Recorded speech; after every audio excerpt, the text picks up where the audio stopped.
ॐ भद्रं भवाति नः पुरः। समादरणीय सनातनी पवित्र आत्माओं, सनातन धर्म में स्वर्ग व मोक्ष को प्राप्त करने के लिए अर्थात सुख व अत्यंत सुख जिसे आनंद कहते हैं, उसे प्राप्त करने के लिए प्रतिदिन 5 कर्मों को करने का विधान किया गया है।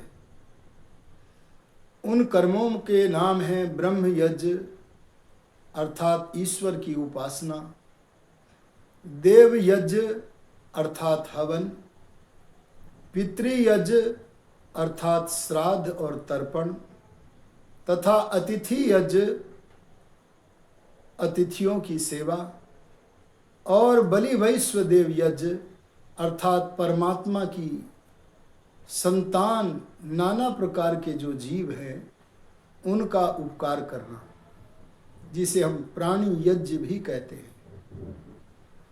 ये 5 कर्म करने से यदि हमारा जीवन सुखमय है तो सुखमय बना ही रहेगा, अर्थात स्वर्ग बना ही रहेगा। और यदि हमारा जीवन सुखमय नहीं है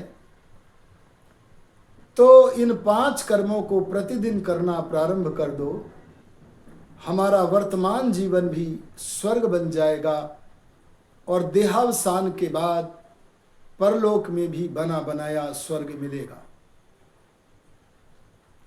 आज हम इन 5 कर्मों का वर्णन न करके केवल श्राद्ध और तर्पण के विषय में आपके समक्ष कुछ कहना चाहते हैं।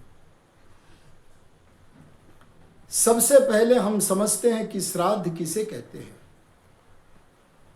आपने एक शब्द सुना होगा, श्रद्धा। श्रद्धा और आस्था में अंतर होता है। आस्था का मतलब है समंत रूप से अर्थात मन वचन कर्म से किसी व्यवहार में टिक जाना, उसका नाम आस्था है। वह व्यवहार धर्म भी हो सकता है और अधर्म भी हो सकता है, लेकिन जब ज्ञान पूर्वक हम किसी व्यवहार में टिकते हैं तब वह सत्य आस्था केवल आस्था नहीं बल्कि श्रद्धा कहलाती है। आस्था के पीछे बहुत बार सत्य होता है और बहुत बार नहीं भी होता है। कई लोग आस्था करते हैं कि बकरा काटकर, बकरा ईद मनाकर हमें धर्म लाभ होगा, लेकिन वे अपनी अज्ञानता के कारण नहीं जानते कि वे अपनी मानव योनि भी खोने के प्रयत्न कर रहे हैं। इसलिए आस्था सदा सत्य के आधार पर होनी चाहिए। श्रद्धा का अर्थ है सत्यम दधाति यया इच्छया क्रियया वा। जिस इच्छा से अथवा जिस क्रिया से सत्य को धारण किया जाता है उसका नाम श्रद्धा है। और सत्य को धारण करने की इच्छा अर्थात श्रद्धा से जो कर्म किया जाता है उसका नाम श्राद्ध है। श्रद्धा के पीछे सत्य का होना आवश्यक है। आस्था के पीछे यदि सत्य हो तो वह श्रद्धा कहलाती है, अन्यथा केवल आस्था ही है। और श्राद्ध श्रद्धा पूर्वक किए जाने वाले कर्म का ही नाम है। श्रद्धया यत् क्रियते तत्श्राद्धम। श्रद्धा के द्वारा जो कर्म किए जाएं उनका नाम श्राद्ध है।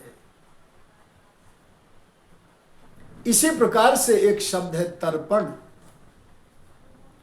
तर्पण और श्राद्ध सब मनुष्यों को करना चाहिए, ये न कर्मणा विदुषो देवान ऋषीन पितृंश्च तर्पयन्ति सुखयन्ति तत्तर्पणम।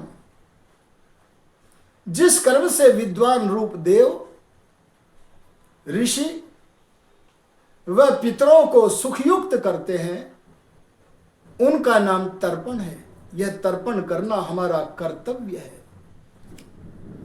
तर्पण करने से हम किसी देव के ऊपर, ऋषि के ऊपर, या जिन्होंने हमारा पालन पोषण किया है उन पितर शक्तियों के ऊपर कोई उपकार नहीं कर रहे हैं, अपितु यह तो हमारा कर्तव्य है।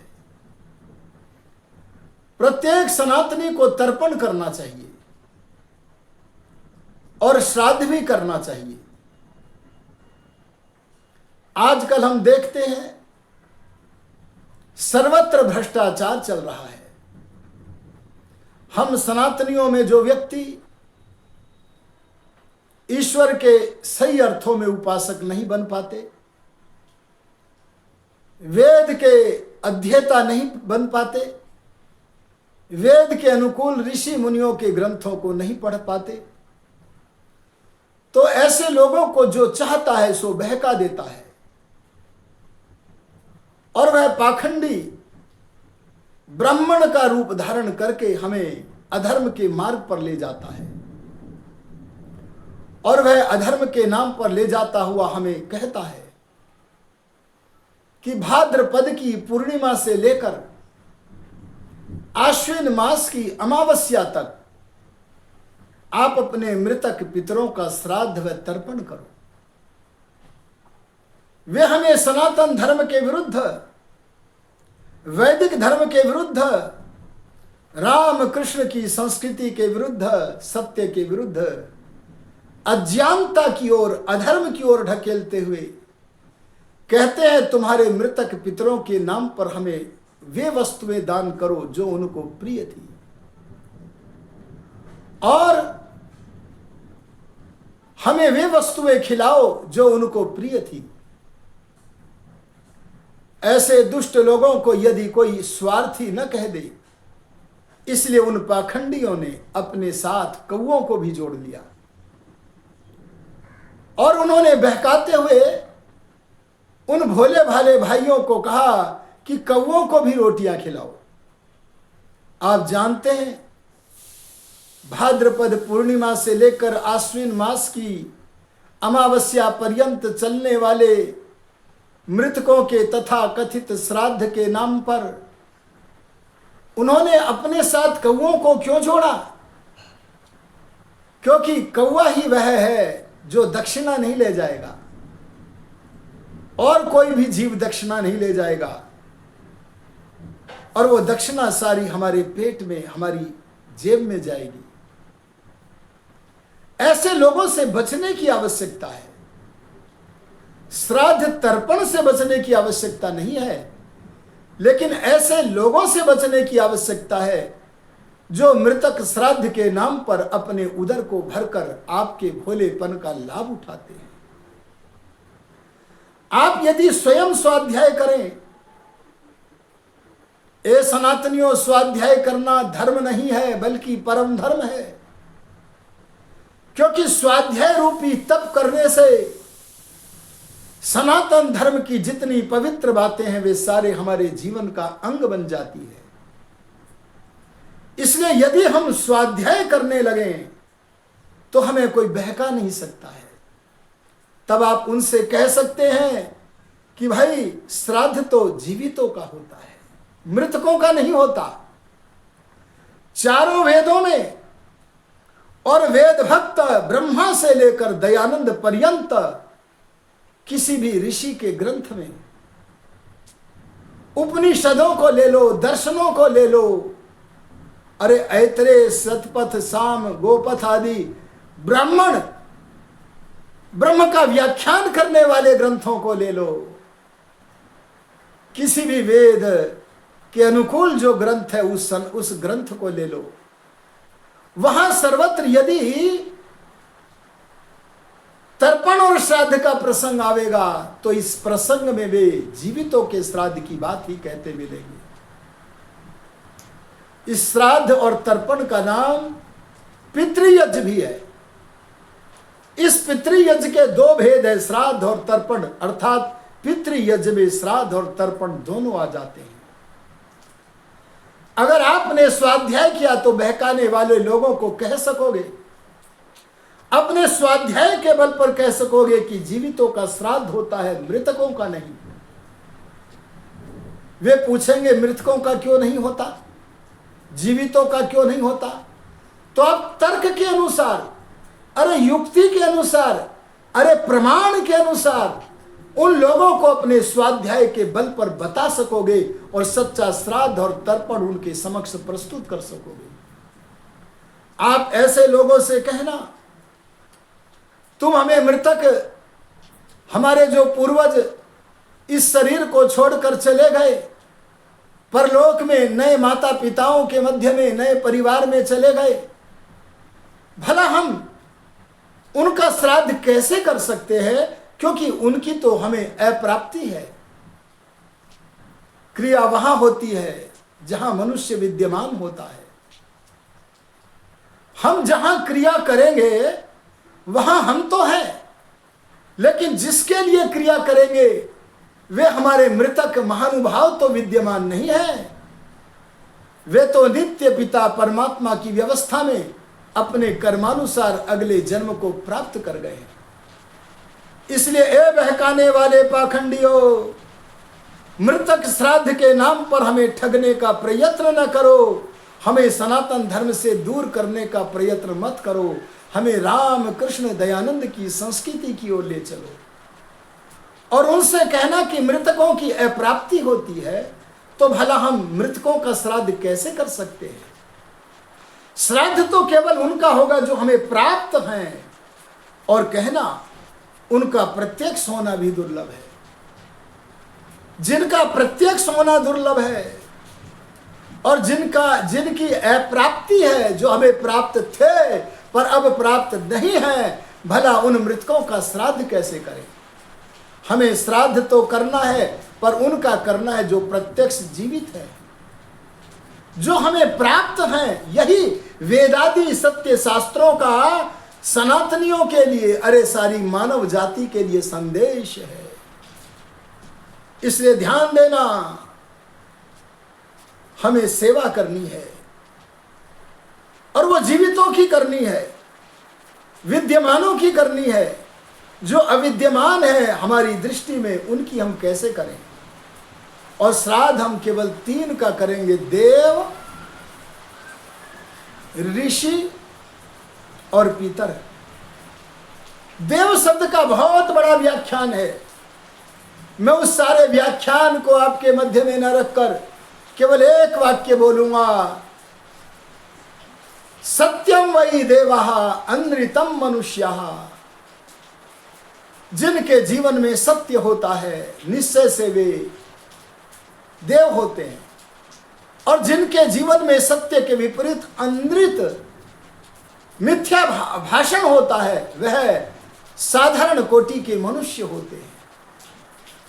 आप स्वाध्याय के बल पर लोगों को समझाइए, यत सत्य वचनम सत्यमानम सत्यम कर्म एतद् देवानाम लक्षणम भवति। सत्य बोलना, सत्य मानना और सत्य करना ही देवों का लक्षण है। इसके विपरीत यत अनृत वचनम अनृत मानम अनृत कर्म इति मनुष्याणाम लक्षणम। हमें अगर श्राद्ध करना है तो देवों का करना है। देवों का लक्षण करते हुए एक जगह एक बात और कही है, उसे भी कह देता हूं, विद्वांसो ही देवाः। जो ईश्वर और वेद के ज्ञाता है, ईश्वर और वेद के सेवक हैं, अथवा ईश्वर और वेद के उपासक हैं, ऐसे विद्वानों को सुख देना, उनकी सेवा करनी, इसका नाम भी श्राद्ध और तर्पण है। और इनके अतिरिक्त जो ऋषि कोटि के मनुष्य हों, ऋषि दयानंद के समय में ऋषि दयानंद ऋषि थे। पहले भी लाखों ऋषि हो चुके हैं भिन्न भिन्न समयों पर। सौभाग्य होता है उन समयों के लोगों का जिनके समय में ऋषि लोग विद्यमान होते हैं। ये ऋषि कौन है? महर्षि व्यास ने कहा, ऋषयो मंत्र द्रष्टारः, जो ईश्वर के मंत्र हैं, विचार हैं, वेद मंत्र हैं, उनका दर्शन करने वाले अग्नि, वायु, आदित्य, अंगिरा ऋषि थे। और तत्पश्चात उन मंत्रों के अर्थों का दर्शन करने वाले, समाधिस्थ होकर भगवान से पूछ पूछ कर उन मंत्रार्थ का दर्शन करने वाले मानव जाति के सर्वोत्तम महापुरुष भी ऋषि हैं। महर्षि यास्क ने एक जगह कहा, ऋषिर दर्शनात्, जिसे दर्शन होता है वह ऋषि है। यह दर्शन बाहर का इंद्रियों से होने वाला दर्शन नहीं है, बल्कि आंतरिक दर्शन होता है, जिन्हें उन महापुरुषों का नाम ऋषि है। वे त्रिकालदर्शी बन जाते हैं। वे चारों वेदों के ज्ञान उनके अंतःकरण में ओतप्रोत हो जाता है। अरे जैसे किसी सरोवर की गहराई में से निकलकर कोई जंतु जल के ऊपर आकर अपना मुख दिखाकर नीचे ही चला जाता है, ऐसे ही जिस योगी की बुद्धि की गहरी गुफा में से निकलकर ईश्वर की कृपा से कोई घटना का जंतु, कोई ज्ञान का जंतु अपना चेहरा दिखाता है और उसे देखकर योगी कह देता है, अभ्यानर्षत, आ गया। वह ज्ञान जो बीत चुका पर मुझे किसी ने बताया नहीं, मैंने वह जान लिया। वर्तमान काल में यहां से बहुत दूरी पर जहां मेरी पहुंच नहीं है, वहां की घटना का जंतु अगर चमक जाए, ऐसी चमक, ऐसा प्रकाश जिसे होता है वह ऋषि है। और जो घटना भी घटित भी नहीं हुई है, आगे घटित होगी, वह घटना भी प्रकाशित हो जाए, जिस महापुरुष को बुद्धि की गहरी गुफा में से निकलकर उस महापुरुष का नाम ऋषि है।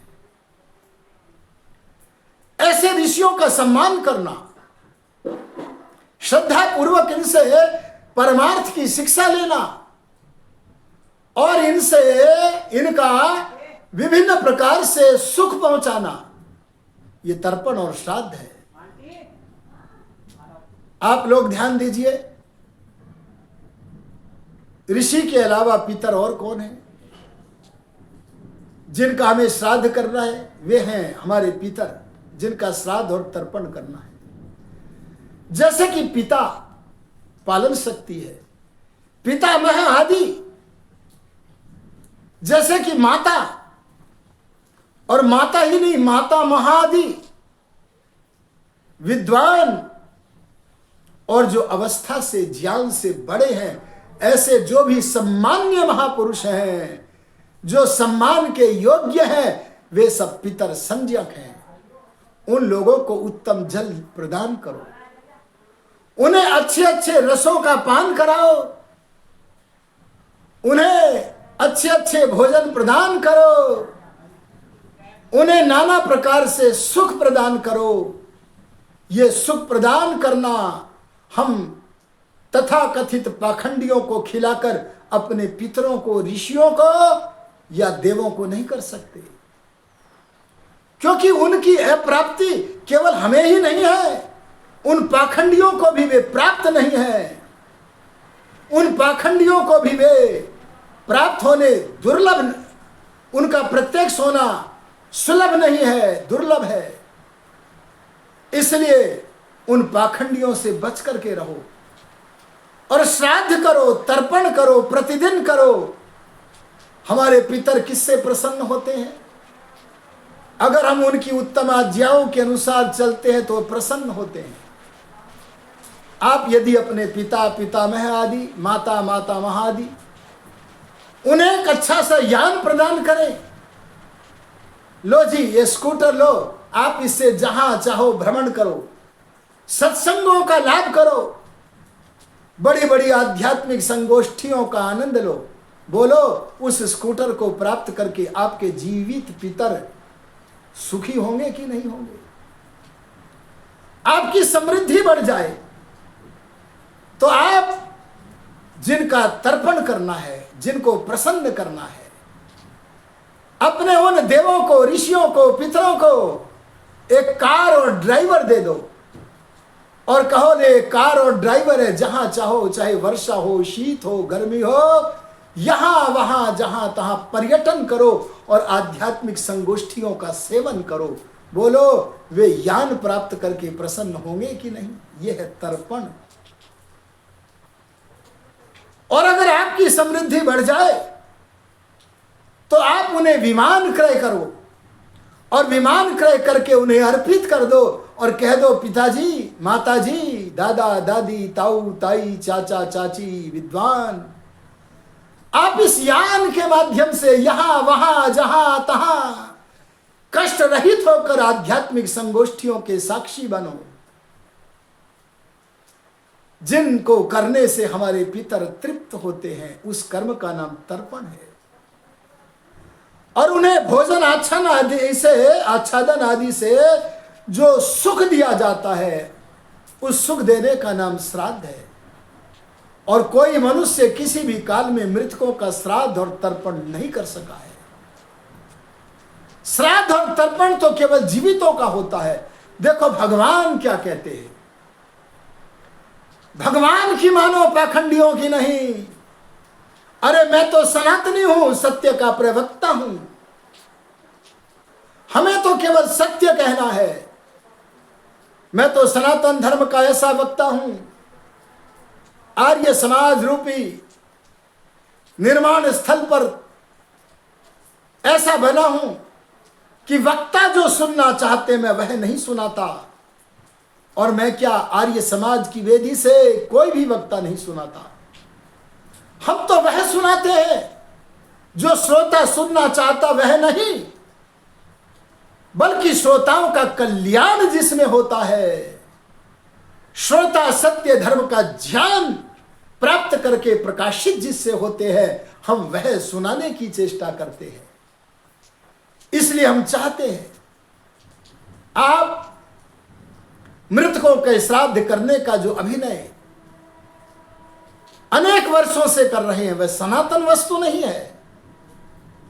अरे जैसे कुछ न्यायाधीश, कितना ऊंचा पद है, न्याय नाम लगा हुआ है, लेकिन कतिपय ऐसे न्यायाधीश भी सुने जाते हैं जो उत्कोच अर्थात घूस लेते हैं। अरे अध्यापक कितना बड़ा शब्द है, लेकिन कुछ अध्यापक अपने कर्तव्य का पालन नहीं करते। सब कार्यकर्ता बड़े बड़े उत्तम कार्यों को करने के लिए बने हैं।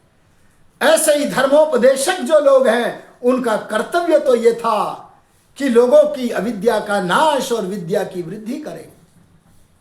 उनका कर्तव्य तो यह था सनातन धर्म तक सबको पहुंचाने के लिए, अरे वेद वार्ता सब तक पहुंचाने के लिए, सत्य का ग्रहण और असत्य का परित्याग कराने के लिए अपना सारा उद्योग करें। इसीलिए हम कहना चाहेंगे, आप लोग अनेक वर्षों से, सनातन नहीं कह रहा, कुछ वर्षों से जो भाद्रपद पूर्णिमा से प्रारंभ होकर आश्विन मास की अमावस्या तक एक अभिनय करते हो, पाखंडियों को घर में बुलाकर आप उन्हें भोजन कराकर दक्षिणा नहीं देते, उन्हें उनके पेट को भरने के लिए धन देते हो, ये मत करो। कई लोग कहते हैं हमें न रोको, हम पूछते हैं क्यों न रोकें, तो बोले इसी बहाने से कम ब्राह्मण को खिला दो, देते हैं। मैं आपसे कहना चाहता हूं, जो ईश्वर का उपासक है, जो वेद का विद्वान है, वेद का सेवक है, ऐसे ब्राह्मणों की आप प्रतिदिन सेवा करो, पर बहाना बदलो। और जो ऐसा ब्राह्मण होगा वह मृतक श्राद्ध में रुचि ही नहीं रखता है, वह तो आपका सही मार्गदर्शन करता है। और अगर उनको खिलाना ही चाहते हो तो अतिथि यज्ञ के बहाने से खिलाओ, इससे आपको महान पुण्य लाभ प्राप्त होगा। और अगर कौवे को खिलाना चाहते हो इसी बहाने, तो मृतक श्राद्ध के बहाने से कौवे को मत खिलाओ। आर्य समाज कहता है, सनातन धर्म कहता, वेद कहता, राम और कृष्ण की सनातन संस्कृति कहती है कि आप कौवे को ही नहीं बल्कि चिड़िया हैं, गाय है, कुत्ते हैं, नाना प्रकार के जीव हैं, उन लोगों का, उन सब प्राणियों का उपकार करो। और किसी एक महीने के कुछ दिनों में ही नहीं बल्कि प्रतिदिन उनका उपकार करो। अरे भोजन बनाकर खाने से पहले उन चिड़ियों को रोटियों के टुकड़े डालो, जैसे कर सको उनका उपकार करो। ये बलि वैश्वदेव यज्ञ प्रतिदिन करो, अतिथि यज्ञ प्रतिदिन करो, और पितृ यज्ञ भी, जीवित पितरों का श्राद्ध और तर्पण भी प्रतिदिन करो। तभी परमात्मा से आपको प्रसाद प्राप्त होगा, अन्यथा कहीं के न रहोगे। इन्हीं शब्दों के साथ मैं अपनी वाणी को विरमित करता हूँ। ओम शम। यदि आपको यह अच्छा लगा हो, वैदिक लगा हो, सत्य लगा हो, तो आप हमारे अपने इस सुखमग्न YouTube चैनल को सब्सक्राइब करें और आपको ऐसी सत्य वार्ताएं मिलती रहे, उसका नोटिफिकेशन मिलता रहे। इसके लिए बेल आइकॉन की घंटी दबाएं। बस इसी सूचना के साथ संक्षेपतः अपनी वाणी को विराम देता हूँ। ओम शम।